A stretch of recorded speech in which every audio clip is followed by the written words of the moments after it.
The automatic doors of the Walmart Supercenter on Colonial Drive breathed their mechanical sigh for the 10,000th time that day, exhaling the oppressive August heat of central Florida into the artificially cooled sanctuary within.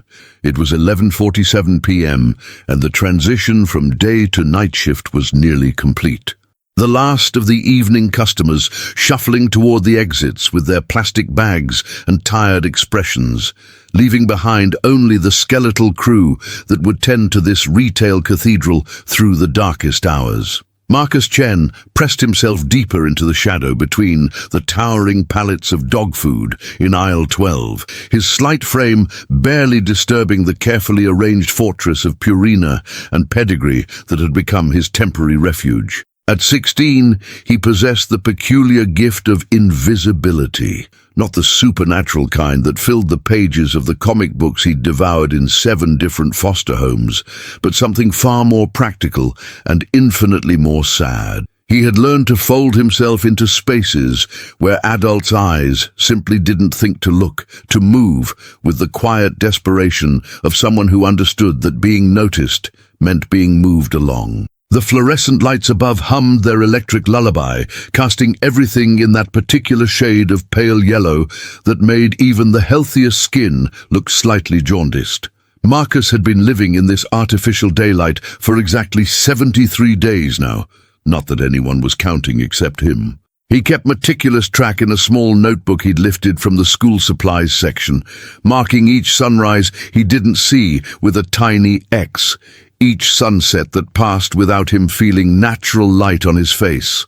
The smell of this place had become as familiar as breathing. Industrial floor cleaner mixed with the faint sweetness of overripe bananas from the produce section, the plasticky scent of new merchandise, and underneath it all, that indefinable staleness that came from recycled air and fluorescent lighting.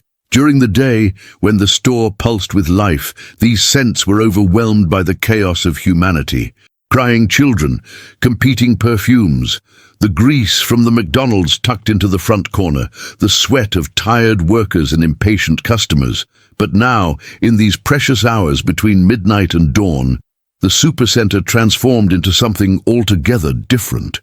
The aisles stretched before him like empty highways, their end caps casting long shadows that created a maze of hiding places. The constant electronic beeping of the self-checkout stations had softened to an intermittent murmur, punctuated only by the soft rumble of the industrial cleaning machines that Roberto, the night janitor, pushed methodically through each section.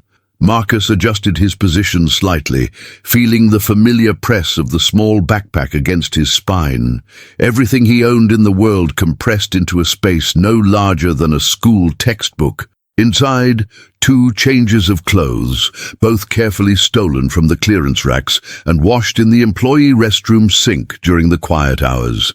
His notebook and a pen, a small LED flashlight from electronics, a plastic water bottle he refilled at the drinking fountain near the pharmacy, and tucked deepest in the bottom, wrapped in a plastic bag to protect it from moisture, a single photograph. The photograph showed a woman with kind eyes and calloused hands, her black hair pulled back in a practical ponytail as she smiled at the camera. She wore scrubs, the faded blue kind that meant she worked at one of the hospitals downtown, probably pulling double shifts to make ends meet, like so many of the women Marcus had glimpsed coming and going from this very store during the shift changes. The woman in the photo was his mother, and she had been dead for 8 years, 2 months and 16 days. Marcus had learned to measure time in losses. Above him, the security camera mounted to the ceiling swept its mechanical gaze across aisle 12, just as it had every 30 seconds for the past 73 days. Marcus knew its rhythm by heart now.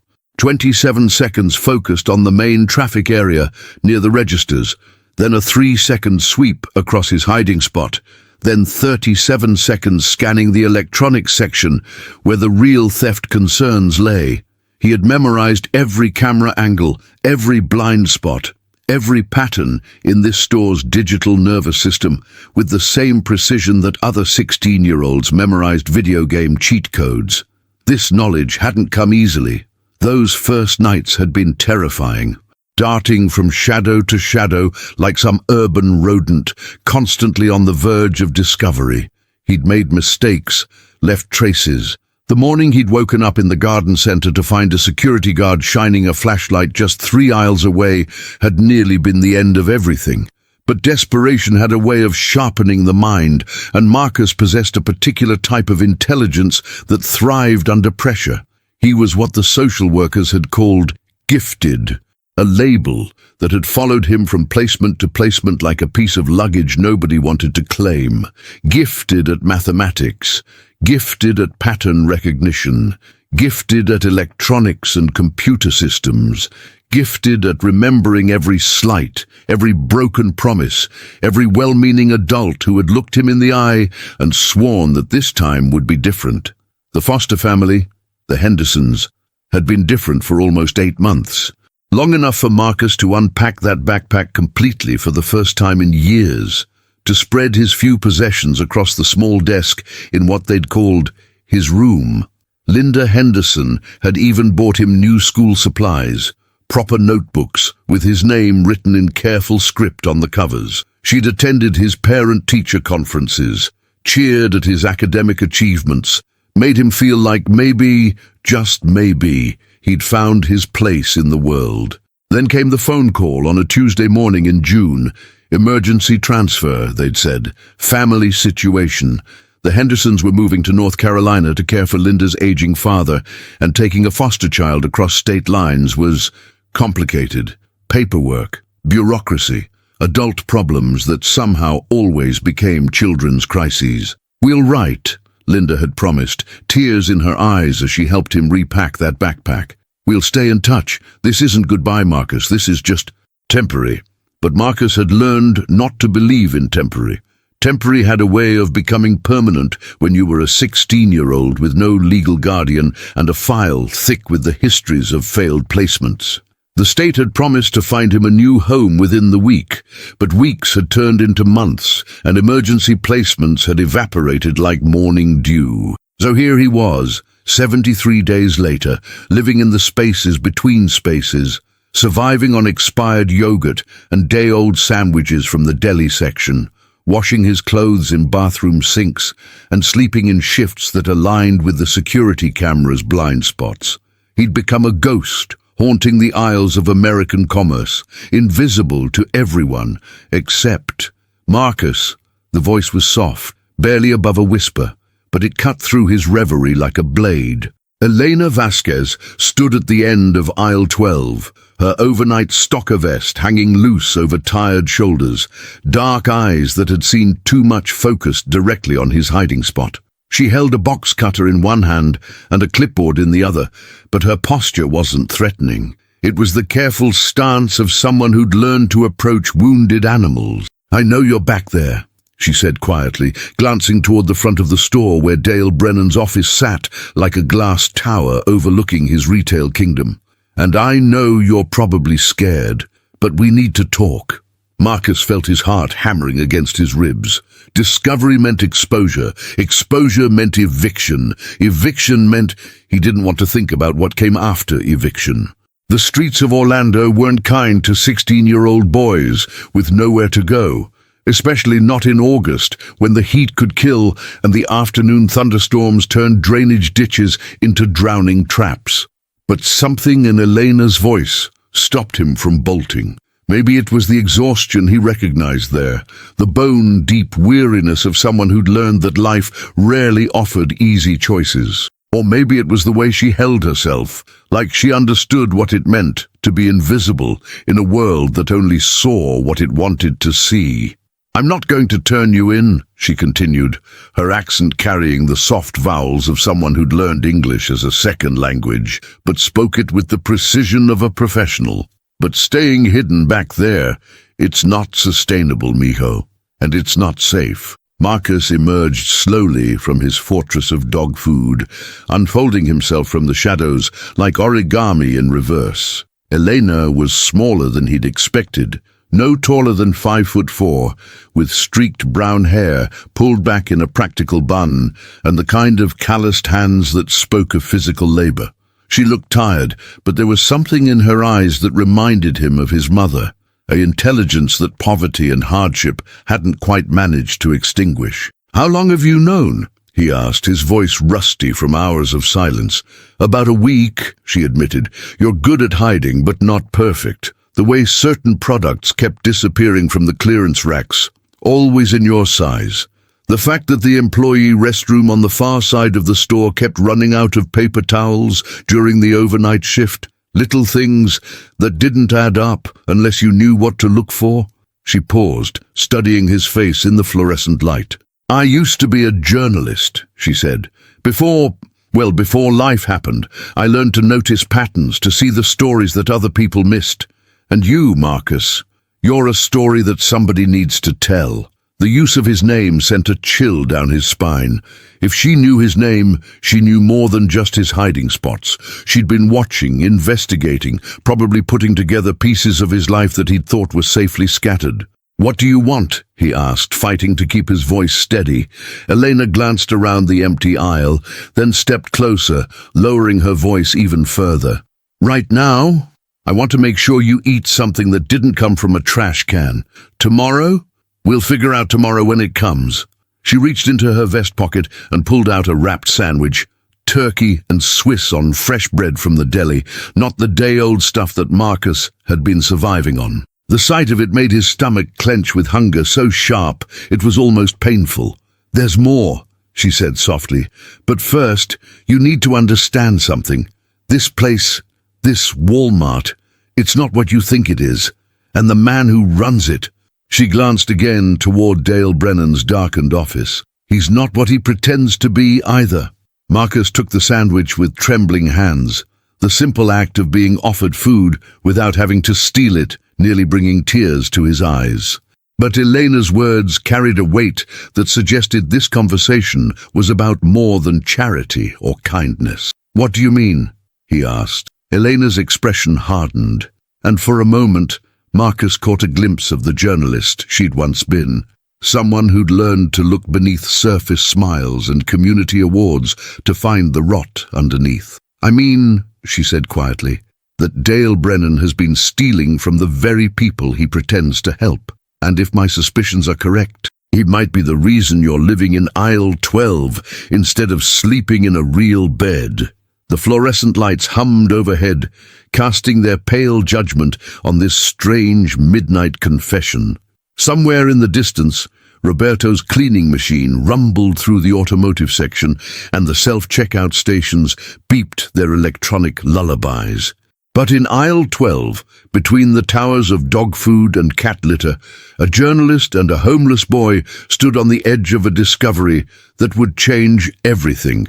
Marcus bit into the sandwich, tasting kindness and possibility in equal measure, not knowing that he was about to become the most unlikely detective in Central Florida, and that his greatest weapon wouldn't be his intelligence or his invisibility, but something far more dangerous to men like Dale Brennan: his complete and utter lack of anything left to lose. The sandwich tasted like hope, a dangerous flavor for someone who'd learned to live without it. Marcus sat cross-legged behind the pharmacy counter, where Eleanor had led him through a maze of employee-only corridors, sharing this simple meal in what felt like the safest corner of his fluorescent world.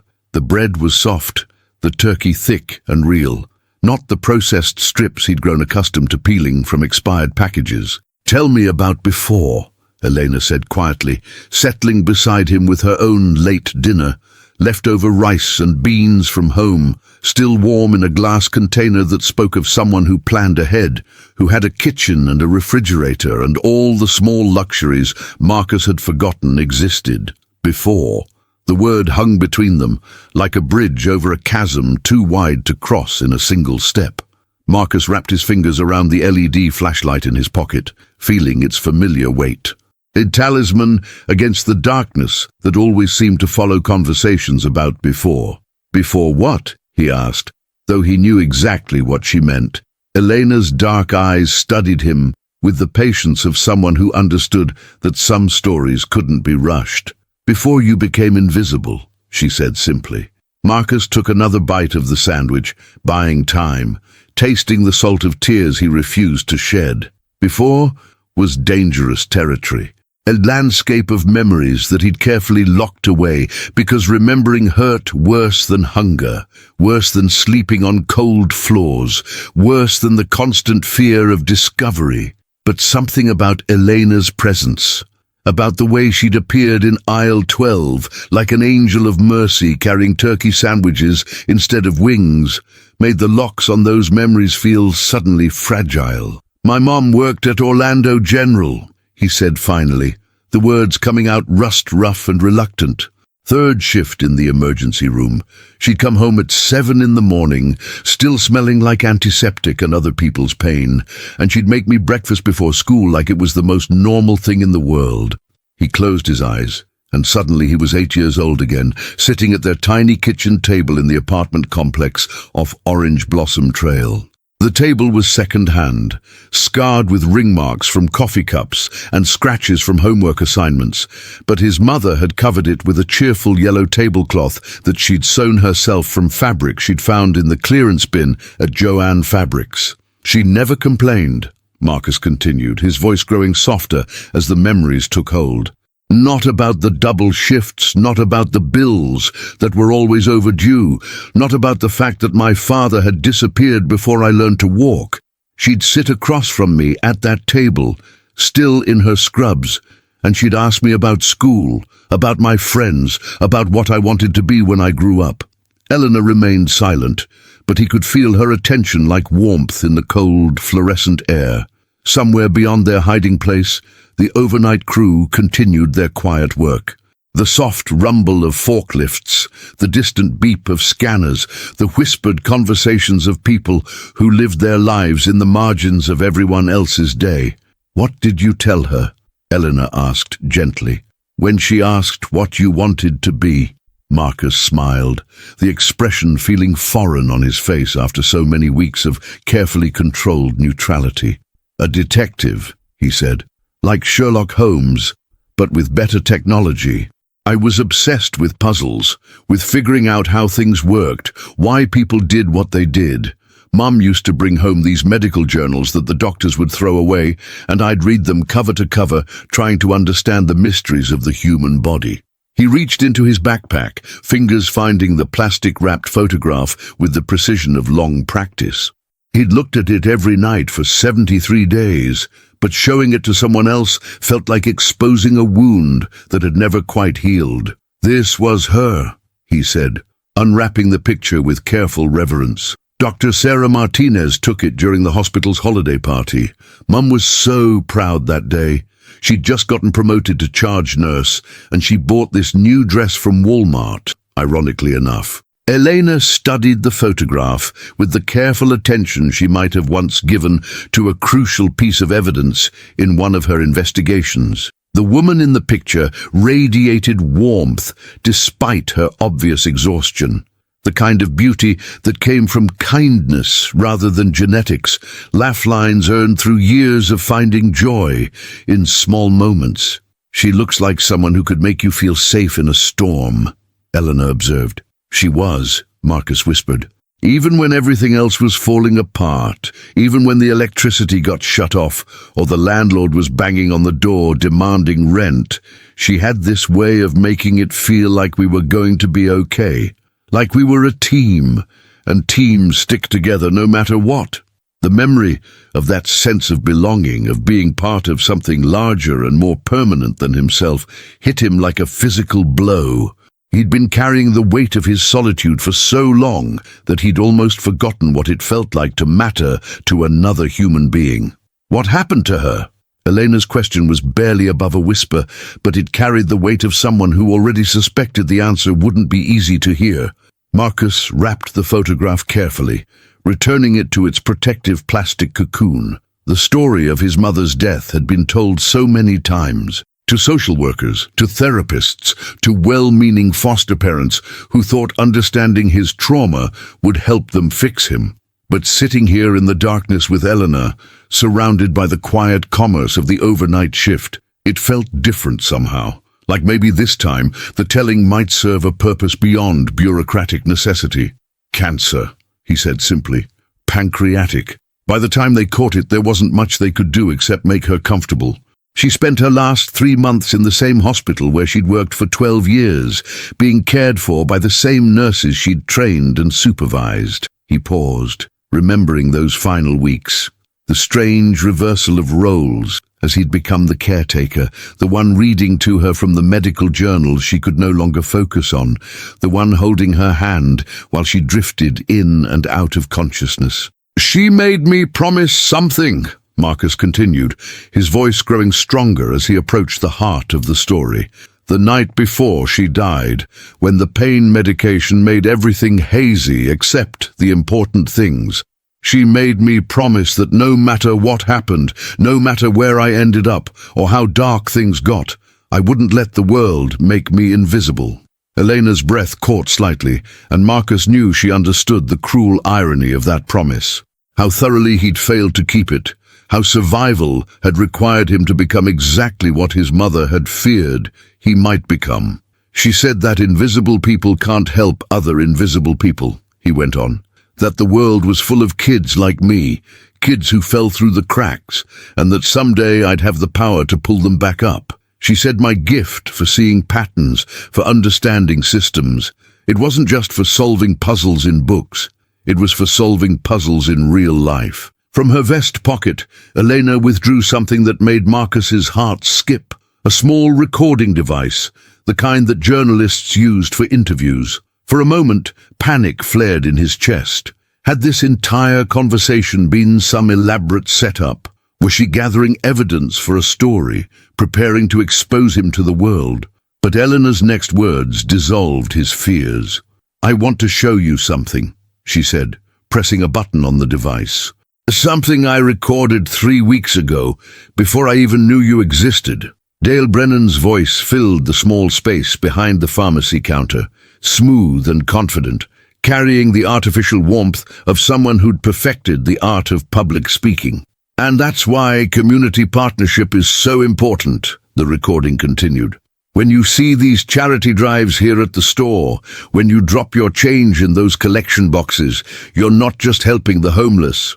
You're investing in solutions. Every dollar goes directly to programs that get people off the streets and into stable housing." Elena paused the recording, her expression grim in the LED flashlight's glow. "That was from the Rotary Club luncheon last month," she said. "Dale's monthly presentation about corporate social responsibility. Beautiful speech, don't you think?" Something in her tone suggested that the beauty was only surface deep. "But here's what's interesting," Elena continued, pulling out a manila folder that had been tucked beneath her clipboard. "I've been tracking those charity collections for the past 6 months, photographing the amounts, following up with the supposed recipient organizations. Want to know what I found?" Marcus nodded, though part of him already suspected where this was heading. 70% of the money never reaches its intended destination," Elena said flatly. "It gets redirected through a shell company that Dale set up, supposedly for administrative costs and program optimization. But those administrative costs have a funny way of ending up in his personal gambling accounts." She opened the folder, revealing photographs of bank statements, charity collection records, and what appeared to be surveillance photos of Dale at various casinos around Orlando. The evidence was meticulously organized, catalogued with the precision of someone who understood how to build an airtight case. 3 weeks ago, I discovered something that made this personal," Eleanor continued. "One of the largest donations Dale intercepted. It was specifically earmarked for emergency youth housing, a program designed to prevent kids aging out of foster care from ending up on the streets." The weight of revelation settled over Marcus like a physical presence. The program that might have saved him, that might have provided a bridge between the Hendersons' departure and a new placement, had been sacrificed to feed Dale Brennan's addiction to games of chance. "He didn't just steal money," Marcus whispered, understanding flooding through him with sickening clarity.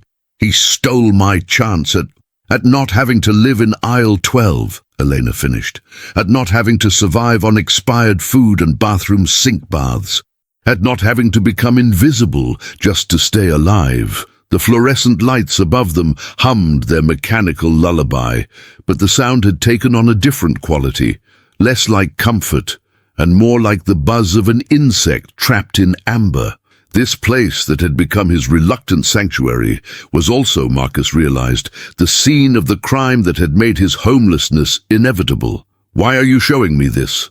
he asked, though part of him already knew the answer. Elena's smile was sharp and sad in equal measure. "Because 3 months ago, I lost everything trying to expose corruption in the foster care system. My editor killed the story. My sources disappeared, and I ended up stocking shelves for minimum wage. But I learned something valuable from that failure." She leaned closer, her voice dropping to a whisper that carried the weight of conspiracy. "I learned that sometimes the most powerful weapon against corruption isn't a newspaper headline or a television expose. Sometimes it's a single person who has nothing left to lose and everything to gain from the truth." Marcus felt something stirring in his chest, a feeling he'd almost forgotten existed. Not hope exactly, but something harder and more dangerous. The kind of anger that could be refined into purpose, shaped into action. "What are you asking me to do?" he said. Elena gathered her papers, sliding them back into the folder with careful precision. "I'm asking you to help me keep a promise you made to your mother," she said. "I'm asking you to stop being invisible." The recording device lay between them like a bridge to a different future, one where Marcus Chen wasn't just a ghost haunting the aisles of American commerce, but something far more dangerous to men like Dale Brennan, a witness, an ally, a boy with an eidetic memory and a talent for electronics, who'd spent 73 days learning every secret this place had to offer. A detective, just like he'd always wanted to be. What aspect of Marcus's story has struck you most deeply so far? Is it the heartbreaking loss of his mother and her final promise, or the shocking revelation that the very man who could have prevented his homelessness was profiting from stolen charity funds? Share your thoughts in the comments below, because this is just the beginning of a story that will challenge everything you think you know about justice, survival, and the power of those society chooses to overlook. Dawn crept through the Walmart skylights like an unwelcome intruder, casting pale rectangles of natural light across floors that had been ruled by fluorescence for the past 8 hours. Marcus watched from his new vantage point in the automotive section as the overnight crew began their end-of-shift rituals. Restocking stations being locked down, cleaning equipment wheeled back to storage closets, time clocks punched with the weary satisfaction of another night survived. Elena had left him with more than just revelations and turkey sandwiches. She'd given him something far more dangerous: purpose. For the past 3 hours, he'd been mentally cataloging everything he knew about Dale Brennan's routines, his habits, his weaknesses. Knowledge that had been purely survival-based suddenly felt like ammunition. At 7:15 a.m., like clockwork, Dale's Mercedes pulled into the manager's reserved parking space. Marcus had memorized this ritual over the past 73 days. The way Dale sat in his car for exactly 3 minutes, checking his phone and adjusting his tie in the rearview mirror. The way he strode through the employee entrance with the confident gait of someone who believed the world owed him deference. The way he surveyed his kingdom each morning, like a general inspecting his troops. But today, Marcus watched with different eyes. Today he saw the slight tremor in Dale's hands as he fumbled with his keycard. The telltale sign of someone who'd spent too many hours in a casino the night before. He noticed the expensive cologne that couldn't quite mask the stale smell of cigarette smoke and desperation. Most importantly, he observed the way Dale's gaze swept across the store with the paranoid intensity of someone who suspected he was being watched. Dale Brennan was afraid of something. And afraid people, Marcus had learned from 8 years in the foster system, made dangerous mistakes. Marcus waited until Dale had settled into his glass-walled office, then began his careful approach through the maze of early morning shoppers. The store had transformed again with the sunrise. The mystical quiet of the overnight hours, replaced by the urgent bustle of people grabbing coffee and breakfast before work, parents dragging sleepy children through aisles in search of forgotten school supplies, elderly customers taking advantage of the peaceful hour before the afternoon crowds arrived. He moved through this chaos with practiced invisibility, just another teenager in slightly wrinkled clothes, carrying a small notebook and wearing the universal expression of someone on an errand. But his destination was singular and specific: the customer service desk, where Dale made a point of appearing each morning to demonstrate his hands-on leadership style. "Excuse me," Marcus said, approaching the counter where Dale stood reviewing overnight reports with Brenda, the morning customer service supervisor. His voice was carefully modulated, polite but not deferential, clear but not attention-grabbing. Dale glanced up with the practiced smile of retail management, but Marcus caught the slight tightening around his eyes as he processed what he was seeing. A teenage boy, obviously poor based on his clothes, interrupting important business. The kind of interruption that Dale's worldview suggested shouldn't happen in a well-run establishment. "Can I help you?" Dale asked, his tone carrying just enough frost to suggest that helping was the last thing he wanted to do. Marcus had rehearsed this moment in his mind, but standing face to face with the man who'd unknowingly made him homeless required every ounce of self-control he possessed. This was the person who'd stolen his chances, who'd turned charity meant for children into gambling money. This was the enemy his mother had warned him about, the kind of person who profited from other people's pain. "I'm Marcus Chen," he said simply, watching Dale's face for any flicker of recognition. There was none. Why would there be? Homeless children were invisible by design, their existence carefully compartmentalized away from the concerns of successful adults. "I'm here about the youth housing program," Marcus continued, pulling out a folded piece of paper that Elena had helped him prepare. "The one funded by the charity collections here at the store. I was told to speak with you about applying." The change in Dale's demeanor was subtle but unmistakable. The practiced smile faltered for just a moment, replaced by something that looked almost like panic before the professional mask snapped back into place. "I'm not sure what you mean," Dale said, his voice taking on the careful neutrality of someone who suspected a trap. "We participate in several community outreach programs, but I'm not directly involved in the application process for, what did you call it? Youth housing? The emergency shelter program for kids aging out of foster care," Marcus said, his voice growing stronger with each word. "The one your charity drives have been funding for the past year. At least, that's what the collection boxes say." Brenda, who'd been pretending not to listen while organizing returned merchandise, looked up with genuine confusion. "Dale, I thought those donations went to the downtown shelter. The one for families?" Dale's jaw tightened almost imperceptibly, but Marcus caught it, the micro-expression of someone who'd just watched his carefully constructed lies begin to unravel in real time. "Brenda, could you give us some privacy?" Dale said, his tone carrying enough authority to send the supervisor scurrying toward the break room. "Young man, perhaps we could discuss this in my office where we won't be interrupted." Marcus followed Dale through the maze of customer service desks and employee corridors, acutely aware that he was entering the spider's web voluntarily. But fear had become a luxury he couldn't afford. Not when he was this close to understanding exactly how deeply the corruption ran. Dale's office was everything Marcus had imagined, a glass-walled monument to middle management success, decorated with community service awards and photographs of Dale shaking hands with local politicians. The desk was oversized and impeccably organized, its surface dominated by multiple computer monitors and a coffee mug that declared its owner "World's Best Boss" in cheerful red letters. "Please sit down," Dale said, gesturing to one of the chairs facing his desk. His movements were controlled, but Marcus could see the calculation behind his eyes, the rapid assessment of threat levels and response strategies. "Now then," Dale continued, settling into his executive chair like a king assuming his throne. Let's talk about what you think you know about our charity programs. The phrase, "what you think you know," was deliberate, Marcus realized. An attempt to position him as confused or misinformed rather than accurately informed. It was a technique designed to make him doubt his own knowledge, to accept Dale's version of reality as more authoritative than his own eyes and ears.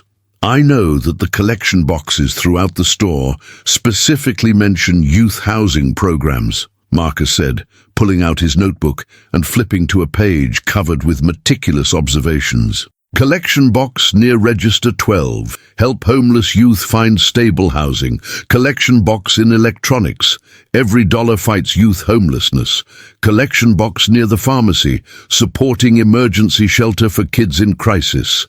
Dale's smile grew sharper, taking on the predatory quality of someone who decided that this conversation required a different strategy.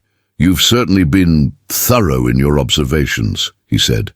"Tell me, Marcus, is that your real name? What exactly is your interest in these programs? Are you conducting some kind of school research project?" The condescension in Dale's voice was like a physical slap, but Marcus had heard that tone before. From social workers who viewed him as a case number, from teachers who saw his poverty as a personal failing, from foster parents who'd grown tired of dealing with someone else's damaged child. "I'm interested because I'm homeless," Marcus said flatly, watching Dale's carefully maintained composure crack just slightly around the edges. "I've been living on the streets for over 2 months because the emergency housing program that was supposed to help kids like me, well, it doesn't seem to exist." "That's," Dale began, then stopped himself, clearly recognizing the danger of completing that sentence. Admitting that the program didn't exist would be tantamount to confessing that the charity collections were fraudulent.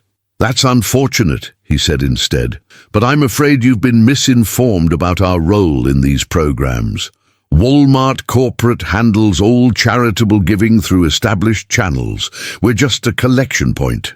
Marcus leaned forward slightly, allowing a hint of steel to enter his voice. "Then perhaps you could provide me with the contact information for these established channels. I'd love to speak with whoever receives the donations collected here." The silence that followed stretched between them like a taut wire. Through the glass walls of the office, Marcus could see the normal rhythm of the store continuing. Employees stocking shelves, customers comparing prices, the endless cycle of commerce that provided cover for so many small corruptions. "I don't think that would be appropriate," Dale said finally, his mask of helpful concern slipping to reveal something colder underneath. "You're obviously a minor, probably a runaway. The responsible thing for me to do would be to contact the appropriate authorities." The threat was unmistakable, delivered with the casual cruelty of someone who wielded power over the powerless as naturally as breathing. But Marcus had spent 73 days learning to survive in impossible circumstances, and intimidation had lost much of its sting. "By all means," he said, standing up slowly and fixing Dale with a stare that carried 8 years of accumulated anger.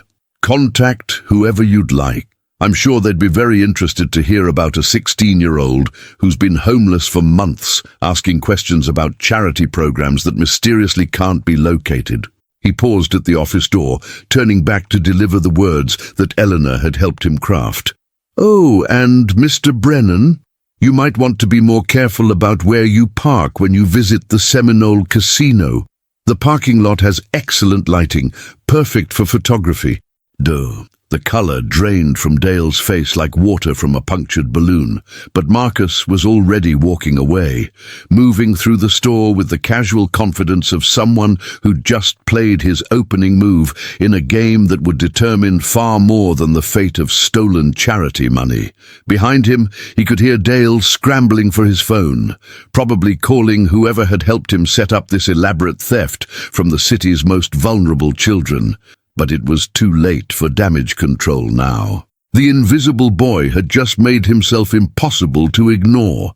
If this story is resonating with you, if Marcus's courage in confronting his tormentor has stirred something in your heart, take a moment to like this video and subscribe to our channel. Stories like this need to be told, and your support ensures that we can continue bringing you tales of justice, redemption, and the power of standing up to those who abuse their authority. Because sometimes, the smallest voice can create the loudest echo. The silence in Dale Brennan's office after Marcus left was deafening, the kind of quiet that comes after lightning strikes, but before the thunder rolls in. Dale sat frozen behind his oversized desk, his perfectly manicured hands trembling slightly as they gripped his coffee mug, the cheerful "World's Best Boss" slogan now seeming like a cruel joke from some malevolent universe. The boy knew about the casino. How was that possible? Dale had been so careful, so methodical in his planning. The Seminole Casino was 45 minutes away, far from his usual haunts, far from anyone who might recognize the respectable Walmart manager who sponsored little league teams and organized charity drives. He'd paid cash for everything, used different entrances, even varied his schedule to avoid establishing patterns. But somehow, this homeless teenager had not only discovered his secret vice, he'd photographed it. Dale's mind raced through the implications like a computer processing data at maximum speed. If the boy had pictures of him at the casino, what else might he have? Financial records, bank statements, evidence of the careful shell game that had been funding his gambling addiction for the better part of a year. His phone buzzed with a text message, and Dale's heart nearly stopped when he saw the sender. Tommy Martinez, his contact at the Orlando Community Development Corporation, the non-profit that was supposed to be receiving the bulk of the charity money. Tommy was the inside man who'd made this entire scheme possible, a corrupt administrator who'd been skimming from multiple sources for years before Dale had approached him with a mutually beneficial arrangement. "We need to talk. Now." Coffee shop on Mills, usual booth. Dale stared at the message, wondering if Tommy had somehow heard about the morning's confrontation, but that was impossible. The conversation with Marcus had happened less than 20 minutes ago, and Dale hadn't called anyone yet. This had to be about something else, or maybe it didn't. Maybe the walls were closing in from multiple directions simultaneously. Dale's hands shook as he gathered his keys and wallet, his mind spinning through damage control scenarios. The smart move would be to contact his lawyer, to start building defenses before the accusations became formal charges. But that would require admitting that there were accusations to defend against, and Dale wasn't ready to concede that his carefully constructed world was about to collapse. 15 minutes later, he sat across from Tommy Martinez in a corner booth at the 24-hour diner that had become their regular meeting place. Tommy was a thin man with prematurely grey hair and the haunted eyes of someone who'd compromised himself so many times that he'd forgotten what integrity felt like. Today, those haunted eyes carried something that looked suspiciously like panic. "We've got a problem," Tommy said without preamble, sliding a manila envelope across the scratched Formica table. A big one. Dale opened the envelope with the careful reluctance of someone defusing a bomb, revealing a collection of photographs that made his blood turn to ice water in his veins. There he was, clear as daylight, walking into the Seminole Casino on at least 6 different occasions. The photos were professionally taken, with timestamps and location markers that would stand up in any court of law. But worse than the casino photos were the others. Images of him meeting with Tommy in this very diner, of him depositing checks into accounts that had no legitimate business receiving charity money, of him shaking hands with local politicians while accepting awards for his community service. "Where did these come from?" Dale whispered, his voice barely audible over the clatter of plates and coffee cups from the nearby kitchen. "Anonymous delivery to my office this morning," Tommy replied, his own hands shaking as he lit another cigarette, despite the restaurant's no-smoking policy, along with copies of bank records, charity collection reports, and a very detailed timeline of our arrangement. Dale felt the world tilting beneath him like the deck of a ship in a storm. Who could possibly have access to all this information? That's what I was hoping you could tell me, Tommy said, exhaling smoke toward the ceiling. Because whoever put this together, they're not some random whistleblower. This is professional-level investigation work, FBI quality. The waitress approached their table with a fresh pot of coffee, but both men waved her away with the irritation of people who had far more pressing concerns than caffeine consumption. Dale's mind was racing through possibilities, trying to identify who might have the skills, access, and motivation to compile such comprehensive evidence. There's more, Tommy continued, pulling out a second envelope.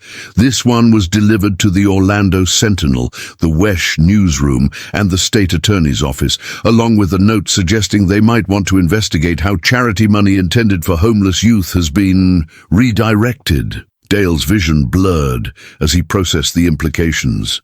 Multiple news outlets meant multiple investigations. The state attorney's office meant criminal charges. Everything he'd built over the past 15 years, his reputation, his position, his comfortable lifestyle, all of it was about to disappear in an avalanche of headlines and handcuffs. "We need to get ahead of this," he said, his voice taking on the desperate quality of someone proposing solutions to problems that had already grown beyond solving. Damage control, spin management. Maybe we can frame this as administrative confusion rather than deliberate fraud.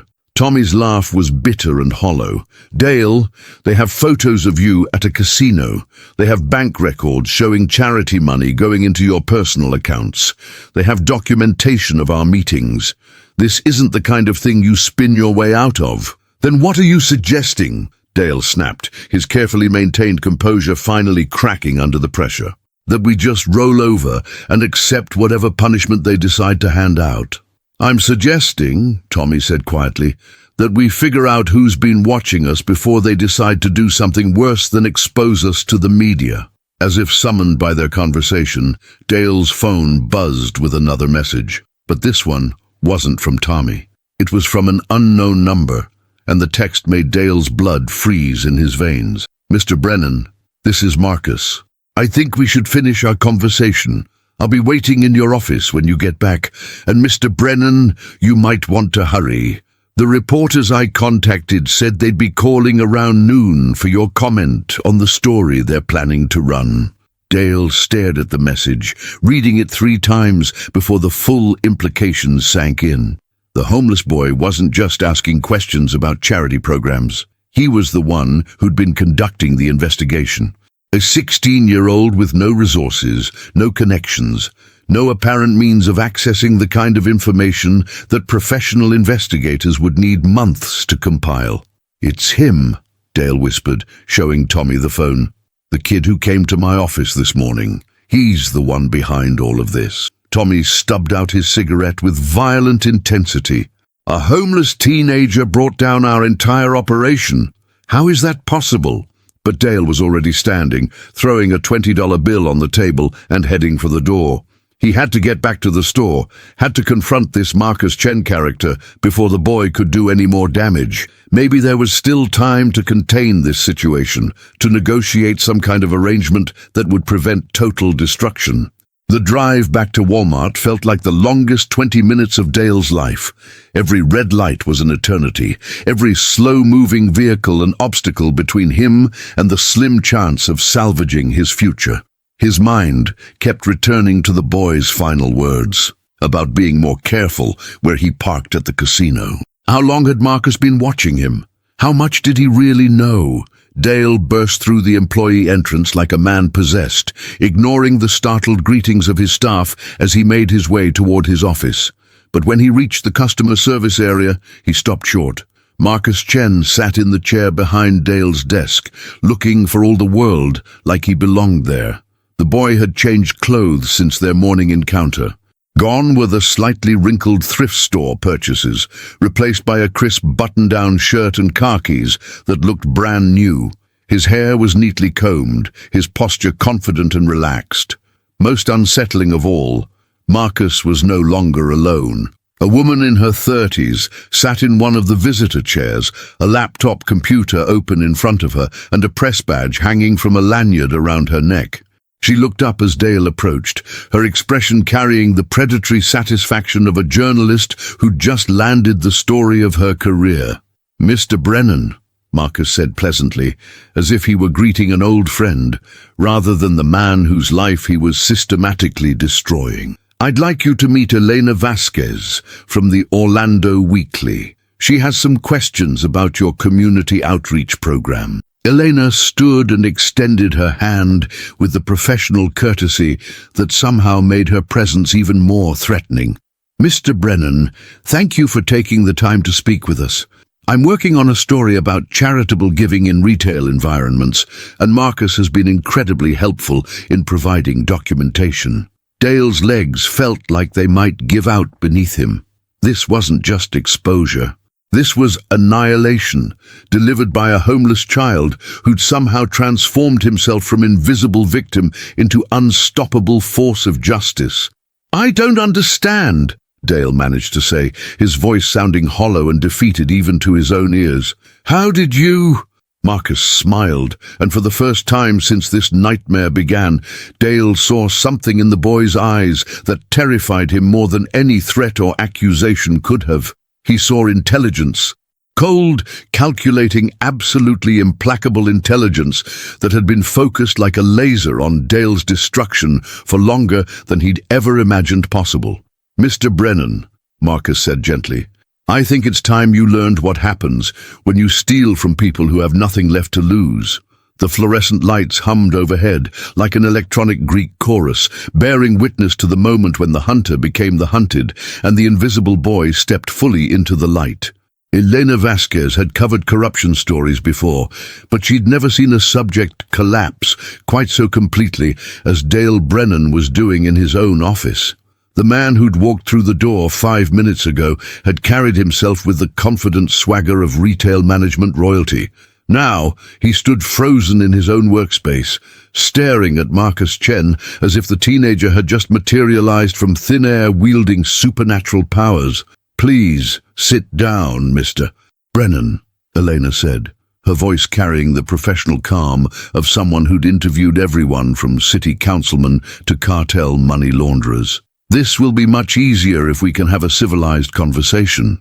Dale sank into one of his own visitor chairs with the defeated posture of a man who'd just realized that the game was over and he'd been playing with marked cards all along. His carefully maintained composure had evaporated, leaving behind something raw and desperate that Elena recognized from dozens of similar interviews. "Before we begin," she continued, opening her laptop and positioning it so that Dale could see the screen, "I want you to understand the scope of what we've uncovered. Marcus has been remarkably thorough in his documentation." The laptop display showed a meticulously organized digital folder labeled Brennan Investigation, containing hundreds of files arranged by category: financial records, photography, audio recordings, witness statements, corporate communications. Each folder was color-coded and cross-referenced, the work of someone with both exceptional organizational skills and unlimited time to pursue the truth. "This is impossible," Dale whispered, staring at the screen with the blank incomprehension of someone whose reality had just been completely rewritten. "You're telling me that this homeless kid has been conducting a professional investigation? For how long?" Marcus leaned back in Dale's executive chair with the casual confidence of someone who'd finally stepped out of the shadows and into his element. 73 days, he said simply. "That's how long I've been living in your store, Mr. Brennan. Watching, learning, documenting everything you thought no one would ever notice." "Living in the store?" Dale's voice cracked on the words. "That's impossible. We have security cameras, overnight staff, alarm systems." "You do," Marcus agreed, clicking through the digital folders with the practiced ease of someone who'd organized every piece of evidence personally. 27 cameras throughout the store, each with predictable sweep patterns, night shift of 12 employees, all with specific routines and responsibilities, motion sensors on all the main entrances. but surprisingly, none in the employee break areas or storage rooms. He pulled up a file labeled Security Protocols and turned the laptop so Dale could see it more clearly. The document contained detailed floor plans of the store, with camera angles marked in red, blind spots highlighted in green, and employee movement patterns tracked with frightening precision. "You have an excellent security system for preventing shoplifting," Marcus continued conversationally. "Less effective for detecting someone who spent 8 years learning to become invisible in institutional settings." Elena watched Dale's face cycle through a range of emotions. Disbelief giving way to horrified understanding, then sliding into something that looked almost like admiration, before settling into resigned despair. This wasn't just exposure. It was the complete dismantling of everything Dale thought he knew about his own domain. "The beauty of being homeless," Marcus said, opening another file, "is that adults stop seeing you as a person. You become part of the background noise, like the hum of fluorescent lights or the beeping of scanners. No one questions why a teenager is sitting quietly in the electronics section at midnight, or why someone is reading magazines in the pharmacy area at 3 in the morning. You've been watching me," Dale said slowly, the full implications beginning to sink in. "For more than 2 months. Every day," Marcus confirmed. "Your arrival time, your routines, your meetings with Tommy Martinez from the Community Development Corporation, your afternoon trips to the bank on Colonial Drive, your evening visits to the Seminole Casino." Dale's face went ashen at the mention of the casino, but Marcus wasn't finished. "The interesting thing about casino security footage," he continued, opening a file filled with high-resolution photographs, "is that it's designed to capture everything: facial recognition, timestamps, even the serial numbers on the bills you're spending, very thorough documentation of your gambling habits." Elena intervened before Dale could respond, pulling out a manila folder thick with official documents. "Mr. Brennan, what Marcus discovered led us to some very interesting public records: financial filings, charity registration documents, corporate communications that became public through Freedom of Information requests." She spread the documents across Dale's desk like a prosecutor presenting evidence to a jury. "Would you like to explain how the Orlando Community Development Corporation managed to receive over $200,000 in charity donations from this store over the past year, while somehow failing to operate any programs specifically designed to help homeless youth?" I can explain," Dale began, but his voice trailed off as he stared at the evidence arranged before him. His carefully constructed lies had become impossible to maintain in the face of such overwhelming documentation. "Actually," Elena said, pulling out her phone and placing it on the desk between them, "we'd prefer to let you explain it in your own words. This is Tommy Martinez, recorded 3 days ago during what he thought was a routine meeting with a potential donor." She pressed play, and Tommy's voice filled the office with devastating clarity. "Look, the setup is simple. Dale collects the charity money at the store. I process it through the corporation as if we're running legitimate programs. Then we split the usable funds. The overhead is minimal, and who's going to complain? Homeless people don't exactly have lawyers on speed dial." Dale listened to his partner's words with the expression of someone watching his own execution, but the recording continued. "The beauty is that Brennan's got this whole community pillar image. Guy sponsors little league teams, shows up at every charity function, gets his picture in the paper shaking hands with politicians.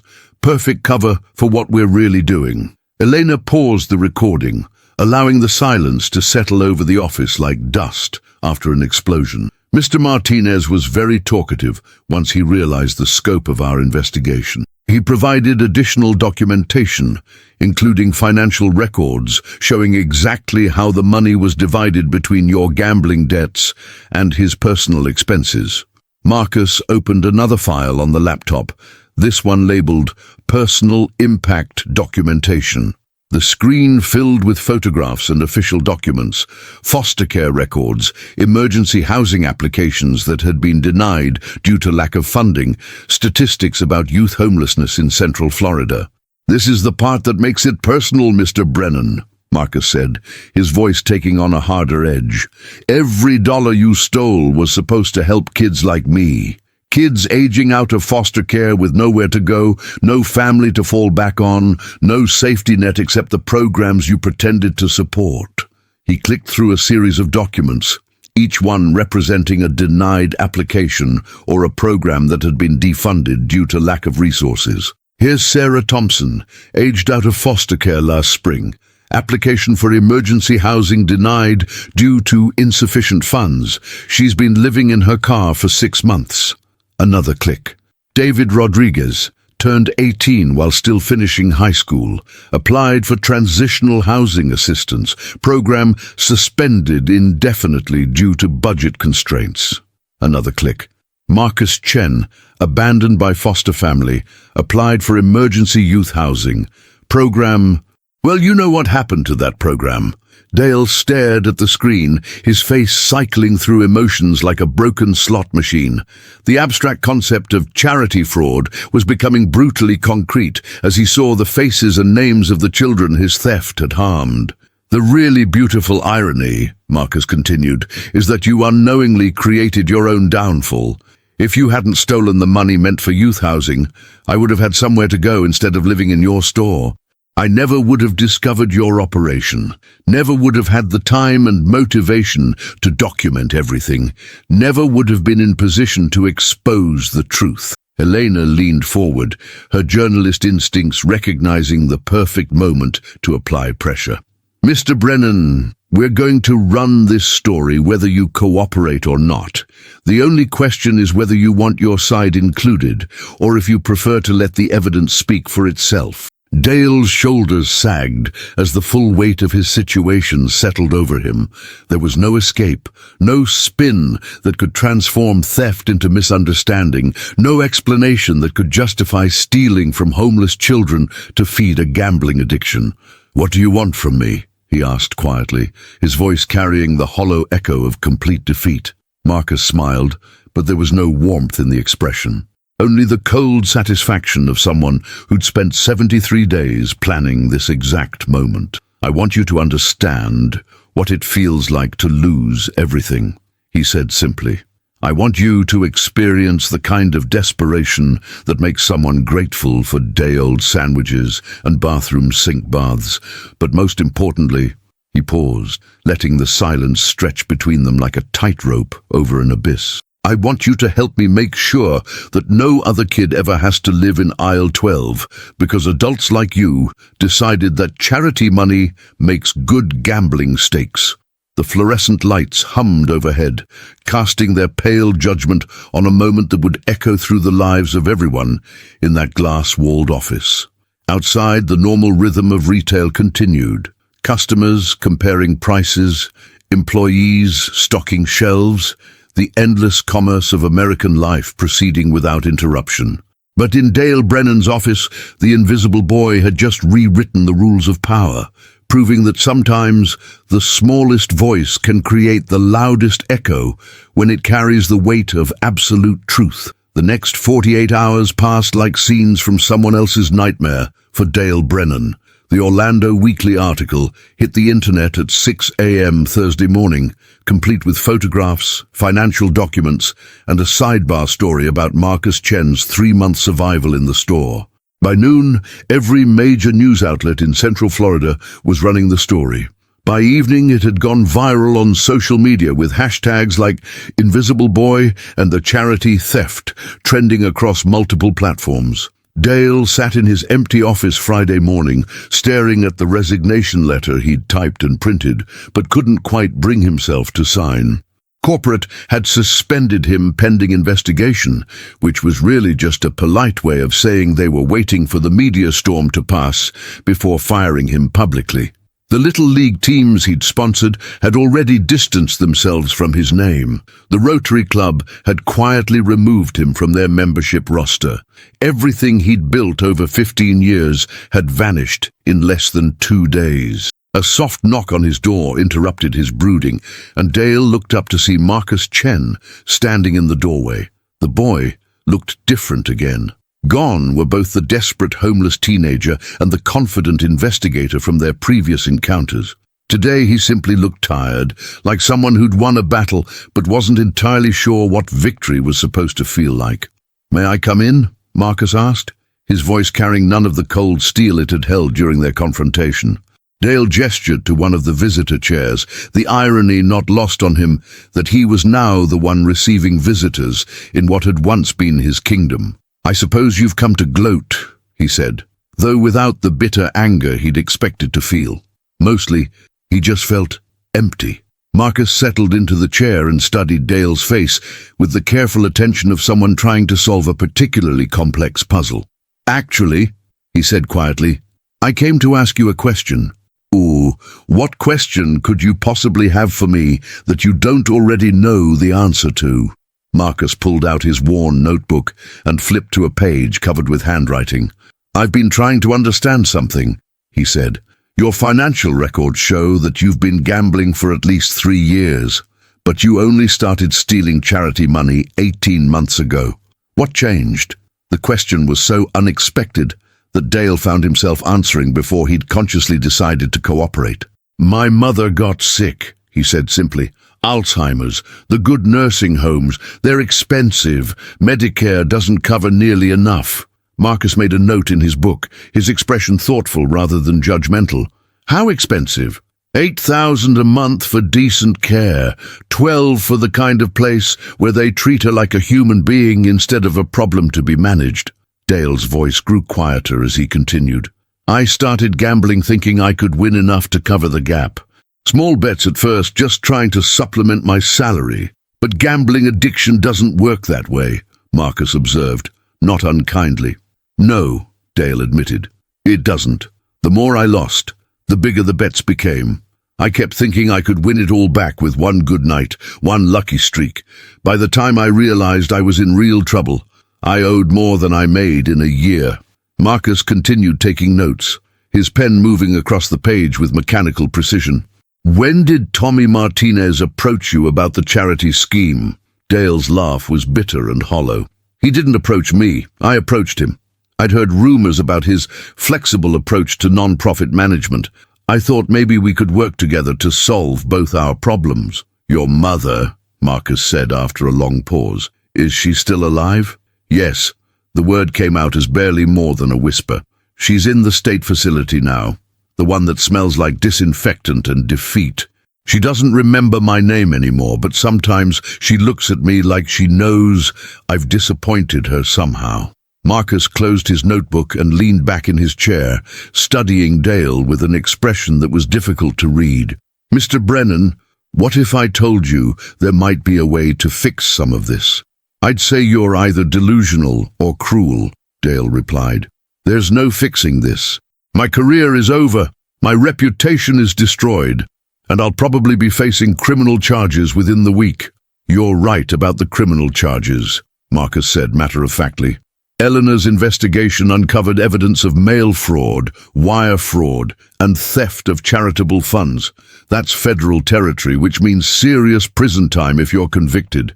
Dale felt what little hope he'd been harboring drain away completely. But Marcus wasn't finished. "However," the boy continued, "there are different ways to handle federal cases. Cooperation agreements, plea bargains, reduced sentences in exchange for helping to build cases against bigger fish." "Bigger fish than me?" Marcus pulled out a different notebook, this one newer and thicker than his personal journal. "Mr. Brennan, do you really think you and Tommy Martinez are the only people running this kind of scam in Central Florida? Elena's investigation has uncovered a network of non-profit organizations, retail managers, and city officials who've been systematically looting charity funds for years." He opened the notebook to reveal page after page of names, organizations, and financial connections. a web of corruption that stretched far beyond one Walmart manager's gambling problem. The FBI is very interested in this information, Marcus continued, but they need someone on the inside, someone who understands how the system works and can help them build airtight cases against the real players. Dale stared at the notebook, trying to process what Marcus was suggesting. "You want me to become an informant?" "I want you to become something more than that," Marcus said. "I want you to help us completely dismantle this network and build something better in its place." He reached into his backpack and pulled out a manila folder, thick with official-looking documents. "Elena has been working with a federal prosecutor named James Morrison. He specializes in non-profit fraud, and he's been trying to crack this network for 2 years without success." Marcus opened the folder to reveal cooperation agreements, witness protection information, and what appeared to be a detailed plan for turning Dale's knowledge of the corruption network into a weapon against it. "The deal is simple," Marcus explained. "You provide complete cooperation, help them map out the entire operation, testify against the major players, and agree to supervise community service designed to actually help the people you've harmed. And in exchange, reduced sentence, protection from the people who might not appreciate your cooperation, and the chance to use your knowledge of retail management to help build legitimate programs for homeless youth." Dale studied the documents with growing amazement. This wasn't just a plea bargain. It was a complete reconstruction of his life, turning his expertise in corruption into expertise in prevention. "There's one more thing," Marcus said, pulling out a final document. "Part of the cooperation agreement involves making full restitution to the charities you defrauded. All of it. Every penny, plus penalties and interest." "That's impossible," Dale said automatically. "I don't have that kind of money. I've lost everything." Marcus smiled for the first time since entering the office, and Dale was surprised to see genuine warmth in the expression. "Mr. Brennan, you haven't lost everything. You still have 15 years of experience managing retail operations, knowledge of supply chain logistics, and understanding of corporate hierarchies. That expertise is valuable to people who want to build effective programs." He pointed to a section of the cooperation agreement that Dale had missed on his first reading. "The FBI is prepared to recommend you for a position with a new non-profit organization focused on emergency youth housing. Starting salary $45,000, with performance bonuses based on the number of kids successfully placed in stable housing." Dale read the section 3 times before the implications sank in. "You're offering me a job helping homeless children. I'm offering you a chance to spend the rest of your career fixing the problems you helped create," Marcus corrected. "It won't be easy, and it won't make you rich, but it might help you sleep at night." The silence that followed stretched between them, like a bridge over the chasm Dale had spent the past 2 days staring into. Outside his office window, he could see the normal rhythm of the store continuing. Customers, employees, the endless cycle of commerce that had been his world for so long. "Why?" Dale asked finally. "After everything I've done, everything I've taken from kids like you, why would you offer me a second chance?" Marcus stood up slowly, gathering his notebooks and folders with the careful precision of someone who'd learned to keep track of everything that mattered. "Because my mother taught me that the point of justice isn't punishment," he said quietly. "It's making sure the harm stops and the healing begins." He paused at the door, turning back to look at Dale one final time. "She also taught me that people can change if they have the right motivation. The question is, what motivates you more? The fear of losing everything, or the possibility of building something worthwhile?" Dale stared at the cooperation agreement long after Marcus had left, reading through the terms and conditions of a second chance he'd never imagined possible. Outside, the Florida sun blazed through the skylights, casting natural light into spaces that had been ruled by fluorescence for too long. Somewhere in the distance, he could hear the electronic beeping of the self-checkout stations, the rumble of shopping carts, the everyday sounds of people trying to build better lives with whatever resources they could find. For the first time in months, Dale Brennan began to imagine a future that wasn't dominated by the desperate mathematics of gambling debts and stolen hope. He picked up his pen and signed the agreement with hands that barely trembled at all. 3 weeks after the story broke, the Walmart Supercenter on Colonial Drive had transformed into something Marcus barely recognized.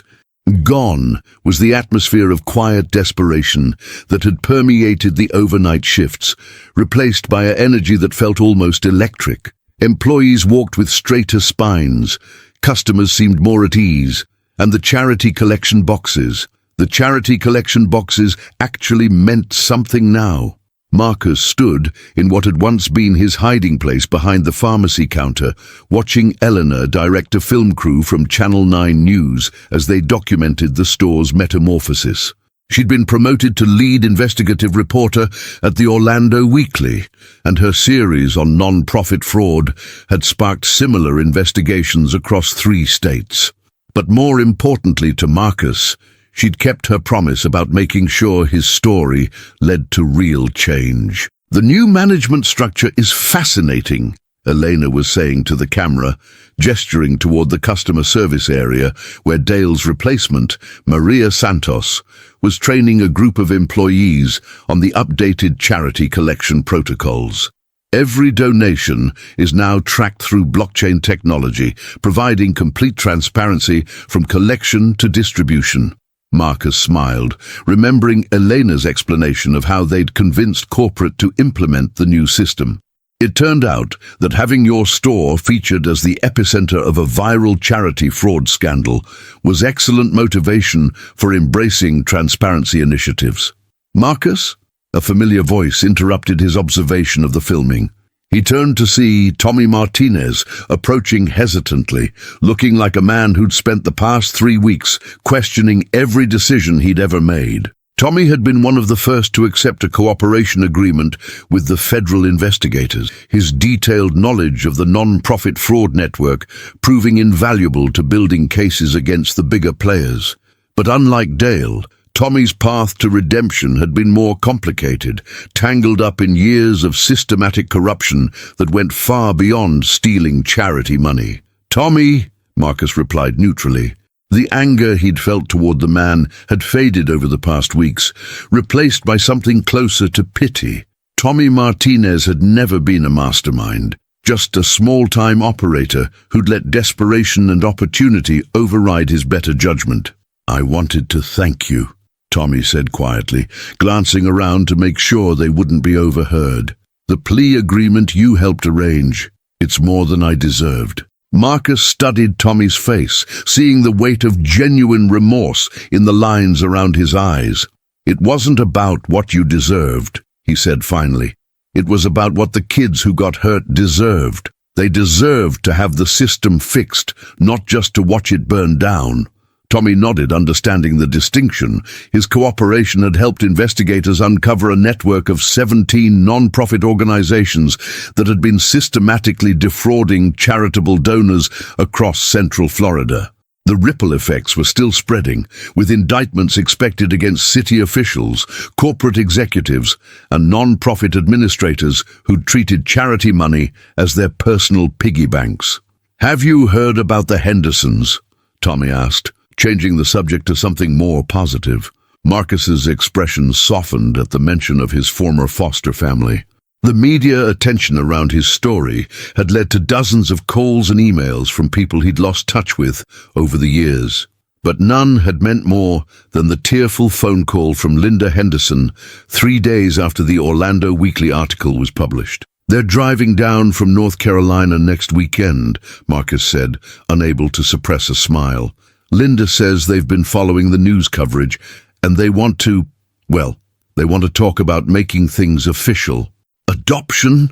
Tommy's voice carried genuine warmth, the first time Marcus had seen him express emotion that wasn't tied to fear or regret. "Yeah," Marcus replied, the word carrying 8 years of accumulated hope and disbelief. "Apparently, watching me on the national news made them realize that the paperwork complications they'd been worried about weren't as important as other things."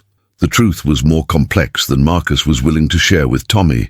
Linda Henderson's phone call had lasted 2 hours, filled with apologies and explanations about the legal complications that had prevented them from pursuing interstate adoption initially. But the real revelation had been Linda's admission that watching Marcus's story unfold had made her realize how thoroughly they'd failed him when he needed them most. "We should have fought harder," Linda had said through tears that Marcus could hear even over the phone. "We should have found a way to make it work, instead of letting bureaucracy decide your future. If you'll give us another chance, we want to fix this." The conversation had ended with plans for the Hendersons to meet with a family attorney who specialized in older child adoptions, and with Marcus agreeing to spend a weekend in North Carolina to see if the connection he'd remembered so fondly had survived the separation.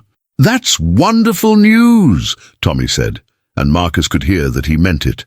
"You deserve a family." "Everyone deserves a family," Marcus corrected gently.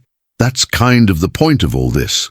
Their conversation was interrupted by the arrival of Dale Brennan, who approached with the careful hesitancy of someone still adjusting to his new role in the world. Dale looked different, thinner, more tired, but also somehow more solid, like he'd finally found his footing after months of stumbling through moral quicksand.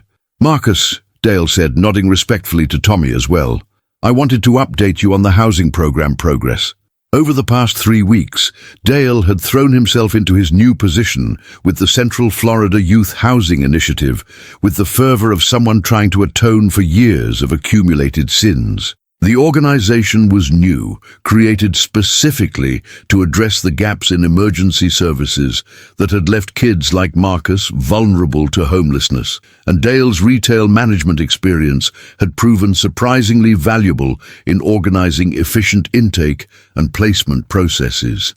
"We've placed 12 kids in transitional housing this week," Dale continued, pulling out a folder thick with placement reports and follow-up documentation, including Sarah Thompson, the girl whose application was denied last spring because of what I did.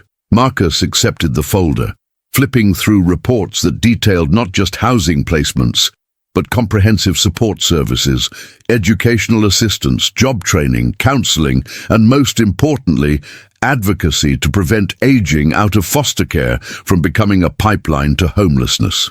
"This is good work," Marcus said, and meant it. The program Dale was helping to build bore no resemblance to the fraudulent shell organization that had existed before. This was real, substantial, effective in ways that the stolen charity money had never been. "It's a start," Dale replied. "We're hoping to expand to serve Orange, Seminole, and Osceola counties within the next year. The FBI's investigation has recovered enough stolen funds to provide startup capital for programs in all 3 areas." The scope of the federal case had grown far beyond what anyone had anticipated. Marcus's documentation of Dale's operation had been just the beginning, a single thread that, when pulled, had unraveled an entire tapestry of corruption. The recovered funds were substantial enough to transform emergency youth services throughout Central Florida, turning Marcus's personal tragedy into a foundation for systematic change. "There's something else," Dale said, his voice taking on a different quality. "Something personal I wanted to tell you." Marcus waited, recognizing the tone of someone preparing to share something important. "My mother," Dale continued, "the reason I started gambling. She's been moved to a new facility, a good one, where they treat her with dignity. The federal cooperation agreement included provisions for family care and—" He paused, seeming to struggle with the words. "For the first time in months when I visit her, she seems peaceful, not happy. The Alzheimer's makes happiness complicated, but peaceful." Marcus felt something shift in his chest, a loosening of tension he hadn't realized he'd been carrying. He'd spent weeks trying to understand how Dale's personal crisis had led to such systematic harm, and somehow knowing that crisis had been resolved mattered more than he'd expected. "I'm glad," Marcus said simply, and discovered that he truly was. Elena's voice carried across the store as she wrapped up her interview with the news crew. "The most remarkable thing about this story," she was saying, "isn't the corruption that was exposed, but the solutions that emerged from the exposure. Sometimes the worst betrayals of public trust can become catalysts for building something better." Marcus watched the filming conclude, thinking about Eleanor's words and their broader implications.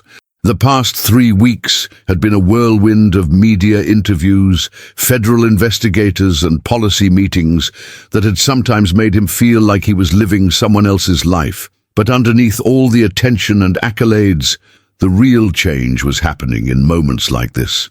Quiet conversations between imperfect people trying to build something worth building. "Marcus?" Another voice interrupted his thoughts. This one belonging to Maria Santos, the new store manager. Maria was everything Dale had pretended to be, genuinely committed to community service, transparent in her operations, and possessed of the kind of natural leadership that made employees want to work harder rather than fear for their jobs.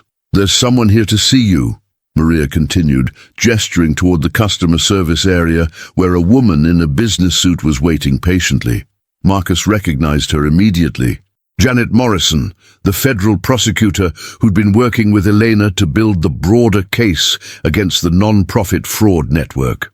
Janet had become something of a mentor to Marcus over the past weeks, teaching him about the legal system and helping him understand how his documentation would be used in court proceedings. "Janet," Marcus said, approaching with the easy familiarity of someone who'd spent hours being debriefed by federal investigators.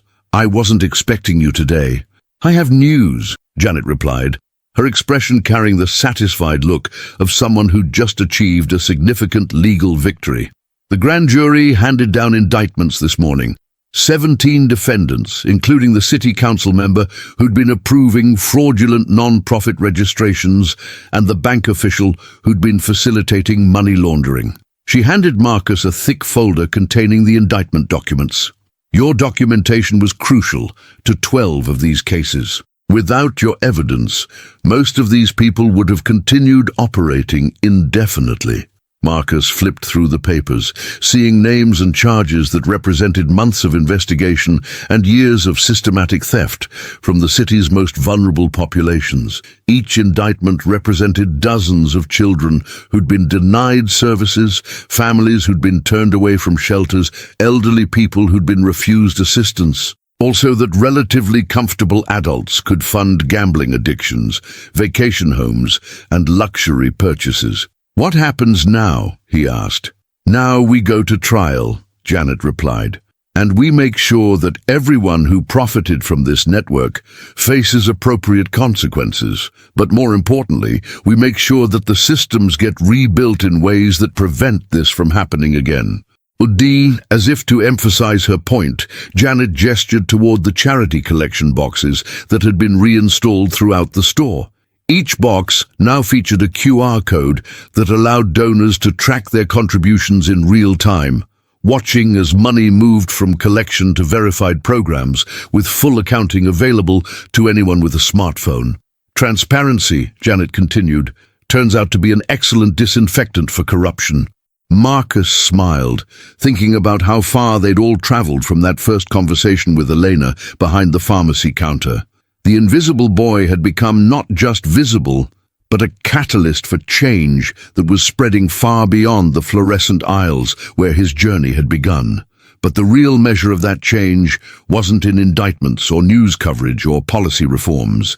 It was in the quiet confidence of employees who no longer feared arbitrary management decisions, in the genuine gratitude of customers who knew their charitable contributions were actually helping people, and in the growing network of programs that ensured no other 16-year-old would have to choose between invisibility and homelessness. The ripple effects were still spreading, and Marcus Chen was finally ready to let himself believe that some ripples could heal the very wounds they'd emerged from. 1 year later, Marcus Chen stood in the main conference room of the Central Florida Youth Housing Initiative, watching through floor-to-ceiling windows as the sun set over downtown Orlando. The office building was new, its clean lines and modern fixtures a far cry from the fluorescent cathedral where his journey had begun.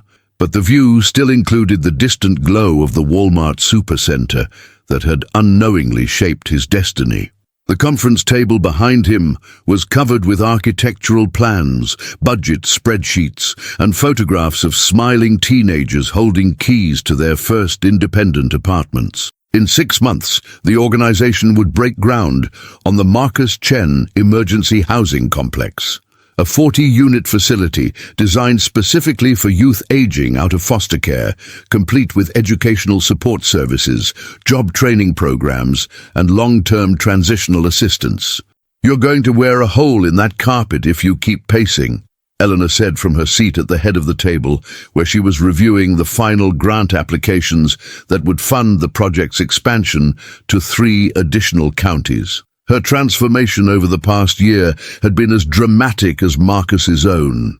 From overnight stock clerk to the executive director of a non-profit organization that was becoming a model for youth services across the southeast. "I'm not pacing," Marcus protested, though he stopped moving and settled into the chair beside her. "I'm thinking." "Dangerous habit," Dale commented from his position near the wall, where he was updating a massive whiteboard that tracked the placement and progress of every youth the organization had served. His own transformation continued to amaze Marcus. The man who'd once stolen charity money was now one of the most effective advocates for homeless children in Central Florida. His retail management skills perfectly suited to the logistics of emergency housing coordination. The numbers on Dale's board told a story that Marcus sometimes had to read twice to believe. In the past year, the Central Florida Youth Housing Initiative had provided emergency shelter to 347 young people, placed 298 in permanent housing, and achieved an 89% success rate for youth who completed their full transitional programs. The average length of homelessness for participants had dropped from 14 months to 23 days. "Speaking of thinking," Elena said, setting down her pen and fixing Marcus with the kind of direct stare that meant she was about to say something important, "we need to discuss your college applications." Marcus shifted uncomfortably in his chair. The conversation about his future had been ongoing for months, complicated by the fact that his unusual circumstances had attracted attention from universities across the country. Full scholarship offers had arrived from institutions ranging from MIT to Stanford, all eager to recruit the teenager whose investigation skills had dismantled a statewide fraud network. "I've been thinking about staying local," Marcus said carefully, knowing that his response would likely trigger another round of well-meaning arguments about not limiting his opportunities. "Local like UCF?" Eleanor asked hopefully. "Because that forensic accounting program would be perfect preparation for non-profit oversight work." "Local like here," Marcus replied, gesturing around the conference room. "The organization needs someone who understands the systems, who can help build the kind of transparency protocols that prevent what happened before." Dale looked up from his whiteboard, his expression carrying the weight of someone who understood exactly what Marcus was contemplating. "You want to become a professional watchdog," he said, not unkindly. "I want to make sure that what happened to me never happens to anyone else," Marcus corrected. "And I want to make sure that the programs we're building actually serve the kids they're supposed to serve." The truth was more complex than Marcus was comfortable articulating, even to people who'd become as close to family as anyone in his life. The past year had brought him everything he'd thought he wanted. A stable home with the Hendersons, who'd completed his adoption 3 months earlier, recognition for his investigative work, and opportunities that most teenagers could only dream of. But it had also brought a deeper understanding of how systemic problems required systemic solutions, and how easily good intentions could be corrupted by human weaknesses. The scholarship offers and university recruitments felt somehow beside the point when he knew there were still kids sleeping in store aisles, still adults profiting from their desperation, still systems that failed the people they were designed to protect. "There's something else," Elena said, pulling out a manila folder that Marcus recognized with a mixture of excitement and apprehension. The state legislature is considering a bill that would mandate transparency protocols for all non-profit organizations receiving government funding. They want you to testify at the hearing next month. Marcus accepted the folder, scanning through legislative language that would essentially codify the reforms they'd implemented locally into statewide policy.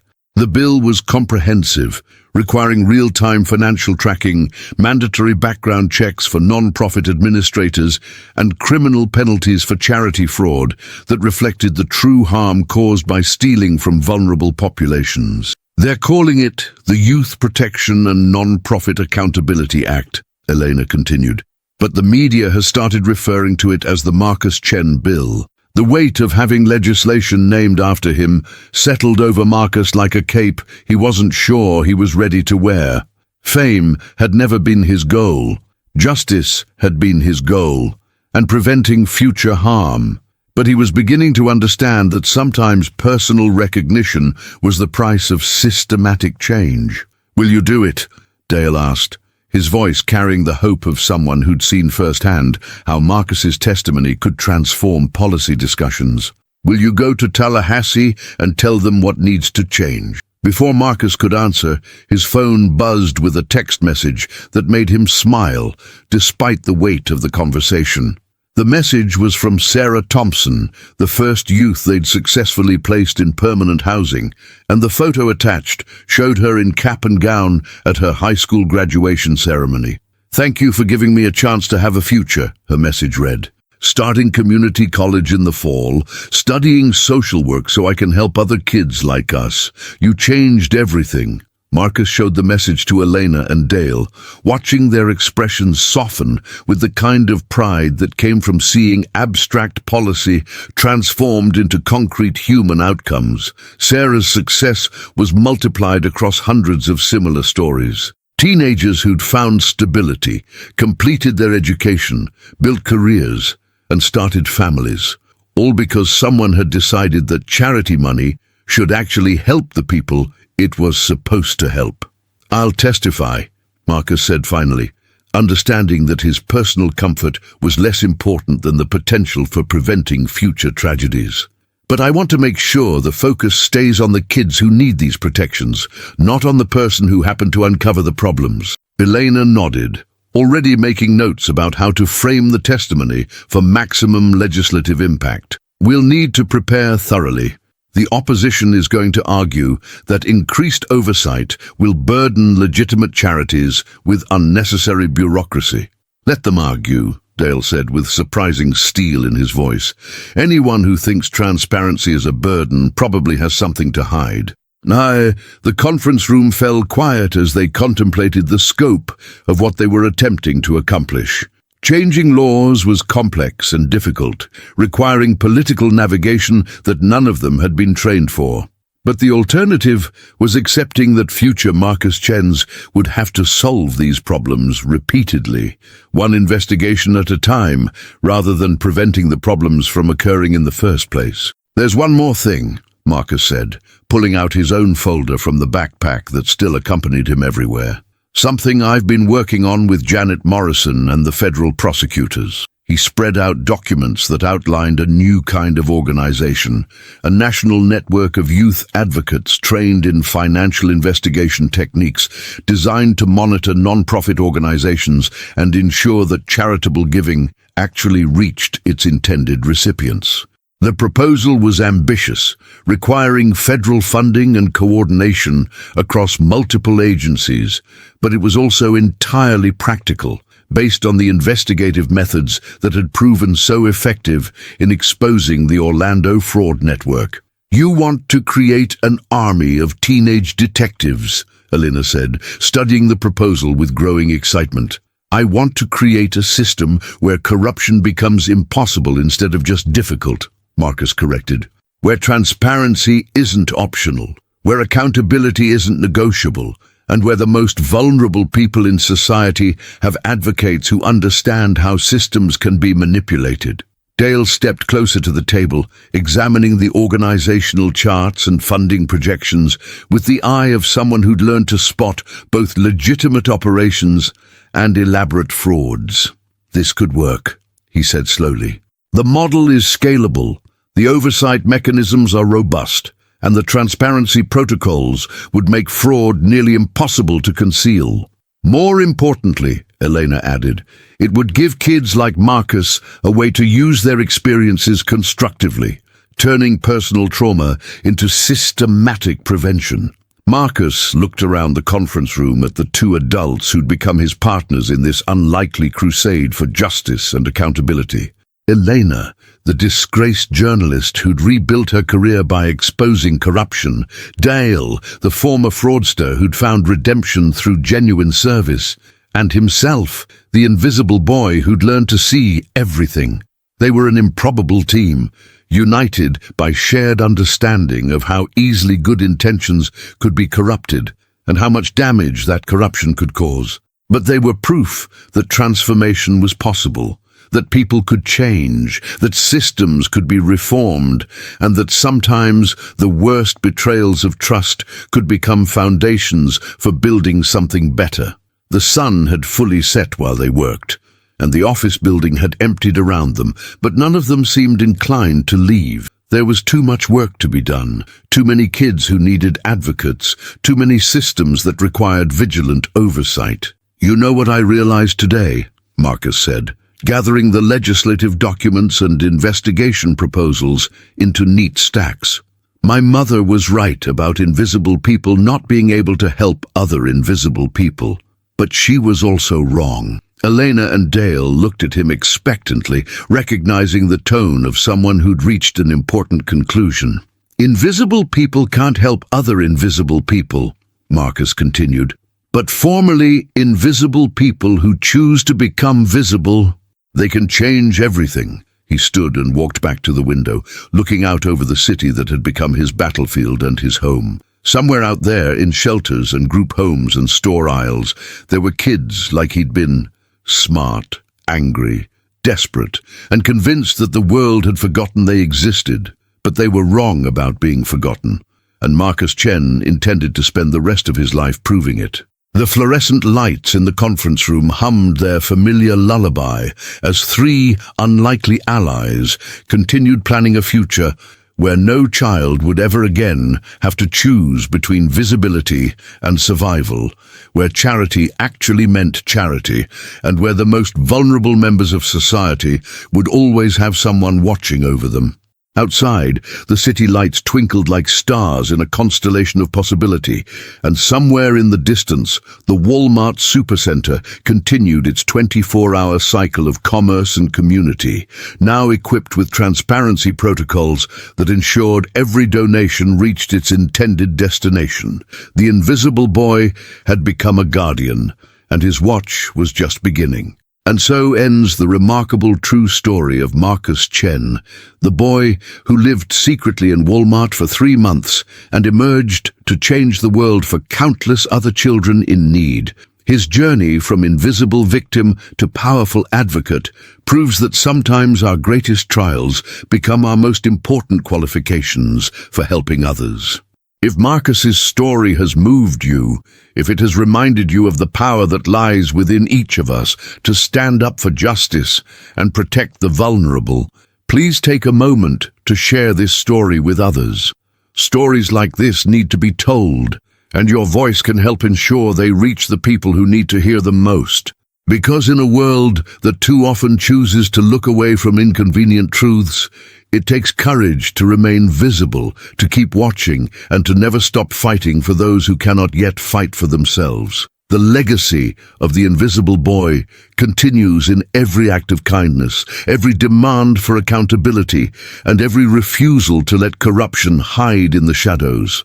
The question now is, what will your part of that legacy become?